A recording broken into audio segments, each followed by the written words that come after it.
Russia strike Ukrainian positions with two different hypersonic missiles, the Kinjal and the Zircon hypersonic missiles. So in this video, I am going to focus on what hypersonic missiles are, the pros and cons of hypersonic missiles. Yes, every good thing also have a bad side. That is one thing about hypersonic missiles. So the strike was on the 20th of August, in between 20th of August and 21st of August 2025. By the way, you're welcome again to Timo. Hi guys, my name is Timo, and on this channel we focus on geopolitics. And if you are new to this channel, you're welcome, and please consider subscribing to this channel if you're interested in geopolitical content. Let's get started. Let's go. This is not the first time that the Russians are striking Ukrainian positions with hypersonic missiles. They've done it multiple times, especially with the Kinjal hypersonic missile.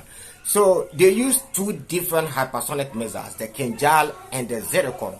By the way, what is hypersonic missile? What makes hypersonic missile special? Which fowl is making that noise? Hey, can you please shut up? By the way, let's continue. If you're enjoying this content, please, it means a lot to me. Hit on the like button. Hypersonic missiles are missiles that travel Mach 5 and above. What is Mach 5? By the way, let me help you understand. Let me break it down for you. So, times 5 the speed of sound and above.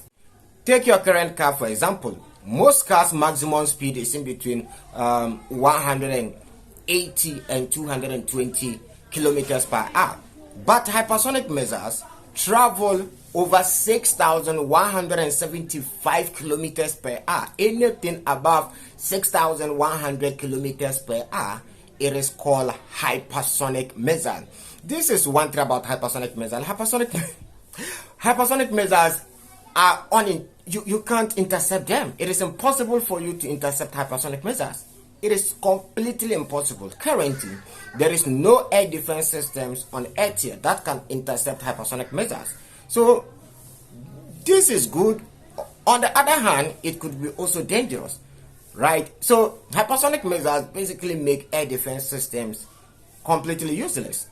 But they are very, very expensive to produce. So, they only use them in special moments. Now, remember, I told you guys that the Russians use one particular hypersonic missile more, which is the Kinjal. The Russians have three different hypersonic missiles. They have the Avangard, they have the Zircon, and they also have the Kinjal. And in this particular attack, the Russians use the Kinjal hypersonic missile more.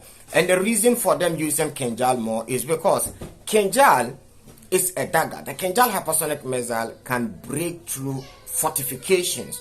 If you guys observe in this war, the Ukrainian armed forces, they use tunnels more, underground tunnels network, they used it more. So the Russians also use the Kinjal because the Kinjal can penetrate through these fortifications. And again, the Kinjal hypersonic missile can destroy aircraft carriers. Somewhere in 2023, according to the Ukrainian armed forces, they shot down a Kinjal hypersonic missile, but it turned out to be fake. It was not true. They never shot down the Kinjal hypersonic missile. It is impossible. The US confirmed that because the United States said they don't have any proof of Ukrainians shooting down the Kinjal hypersonic missile. The Kinjal was developed during the Soviet Union era. It was a supersonic missile, and Putin decided to convert it from supersonic to hypersonic. While the Russians have three different hypersonic missiles, Uncle Sam is still struggling to produce even one hypersonic missile. They claim they have one, but they've never tested it in real combat. Most of the testing of their so-called hypersonic missile continue to fail. By the way, Russia is one of the first countries, not even one of the first countries, the first country to use hypersonic missile in real combat. Think about that. That makes this completely special. You see, they keep saying that the Russians are updated in terms of weapons, but there are many weapons that the Russians are testing currently in the ongoing war. And there is no country that have such weapons. Another example is laser weapons. Laser weapons, the Russians are the first country to use laser weapons in real combat. So this makes me wonder where Uncle Sam money is going. Because if you look at the military budget of Uncle Sam, it is close to $1 billion almost every year. You invest almost $1 billion into your military every year, and yet your competitors, some of your competitors are way ahead of you. Does it make sense? The money Uncle Sam wastes on their military is more than the next 10 countries. They waste way too much.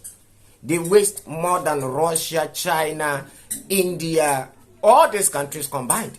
So where is the money exactly going? While the Russians are busy testing hypersonic missiles on the battlefield, Uncle Sam have nothing to show for. If you are still watching this video, then it means you are a loyal subscriber. To all my loyal subscribers, I love you guys so much. Thank you very much for making me successful on this platform.